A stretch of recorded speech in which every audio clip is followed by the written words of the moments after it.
Today we're looking at one of the coolest Zelda-themed ocarinas I've ever seen, Majora's Ocarina by Luna Celta.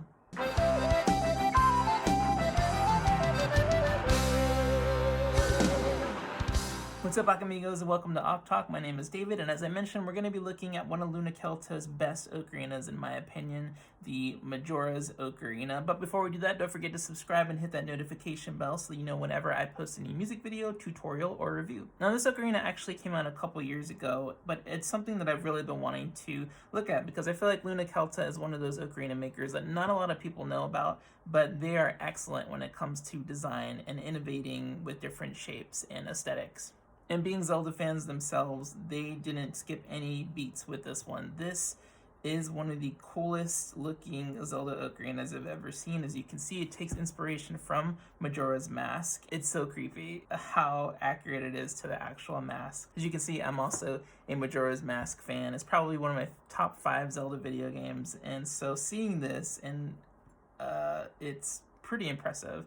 I will note that the maker makes all these by hand, so if you order one, there may be a delay in shipping because he makes everyone individually. But you can see that, like, he hand paints it, which is the way that this ocarina is supposed to look. Like, that mask in Majora's Mask looks like it was made by hand, and that's exactly what this one looks like as well. Continuing on to the ergonomics, it fits pretty comfortably in your hand. It's an Alto C, which is about the average size of most Alto Cs that I've played. The cool thing is that the fins don't really obstruct your playing since they're on this end of the ocarina, so that was a really cool design choice. The one little awkward thing that I note is that the eyeball placement, while it doesn't really hinder your playing so much, it's definitely on the side of my finger here, so my hand size isn't really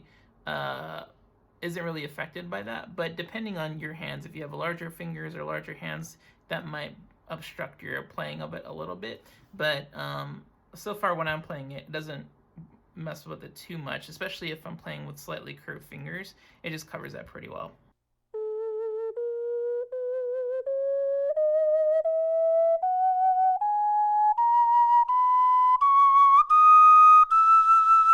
Another thing that I noticed is that the subholes aren't very loud, probably because of the size, especially of the low B. The B flat didn't seem to be too much. So to play the low subhole well, you do have to dim your breath, lower your breath just a little bit. But the high note is clear. That's usually the trade-off when you making a 12-hole ocarina. You're either going to have a strong low end and a kind of a weak high end, or the opposite end is that you'll have strong high notes but not very good sub-hole notes.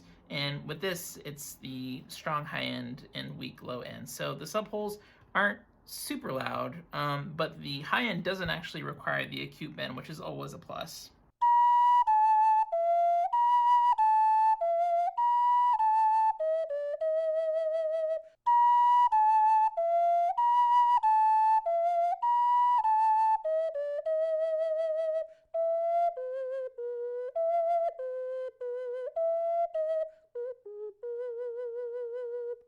Again, the subholes are usable, but they're not going to be very loud, so that's something to keep in mind. And actually, the whole lower part of the range is kind of quiet. The A, B, C, D, probably around E or F is when it starts to get a little bit more volume to it. But tonally, it's nice. It's a darker tone, which is cool. There's a slight shift to the tone, which if you've seen my videos, you know that I like a little bit of that earthiness texture to the quality. But with the exception of having to dim your breath a little bit to get to those sub-hole notes, it's a pretty nice breath curve. It feels evenly going from soft on the low notes, raising your breath increasingly to those high notes.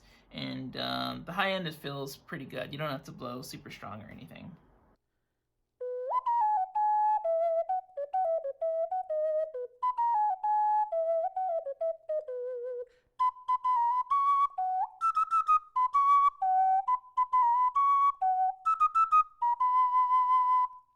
So to recap, I really like the design. That's probably my number one thing about this ocarina, is it looks incredible. As a Zelda fan, this is the ocarina I never knew I wanted.